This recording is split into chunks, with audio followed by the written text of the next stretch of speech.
are always reminded that he is probably the first local government official to come to Leyte bringing relief goods and other medical assistance during the typhoon of Yolanda. Hindi makakalimutan niya ng mga Taclobano, ng mga Waray na talagang noong pa, hindi pa naman siya presidente, hindi naman siya kailangan pumunta doon. Mayor siya ng Davao, pero pumunta siya ron siya mismo at ang dami niyang dalang mga doktor, marami siyang dalang gamot, marami siyang dalang relief goods at nakiramay naman siya doon sa mga napinsala doon sa Yolanda. At hanggang ngayon hindi namin makalimutan yon at panay ang pasalamat pa rin ng mga Waray, ng mga Taclobanon sa kanyang tulong at sa kanyang malasakit na ipinakita sa mga naging biktima ng Yolanda. Si Mayor Duterte, isa siya na nauna na pumunta sa Tacloban at nagtabang sa atin.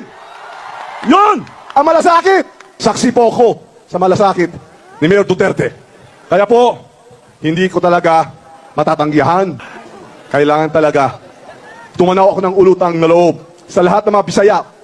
Kaya sinama niya lahat. Sinama niya lahat. Ika Davao, Mindanao. At dinasaan kami ng mga relief goods, medisina, at lahat ng puluti. Kaya prapan mo natin si Mayor Duterte. A few moments later. Alam niyo po, yan ang record po ni Senator Tolentino sa MMDA. Nung nasa Leyte kami, nasa Tacloban kami, walang dumadating po na tulong. Ang unang dumating na tulong ay galing kay Senator Tolentino ng MMDA. Pakita mo talagang malalim ang pagmamahal niya sa taong bayan.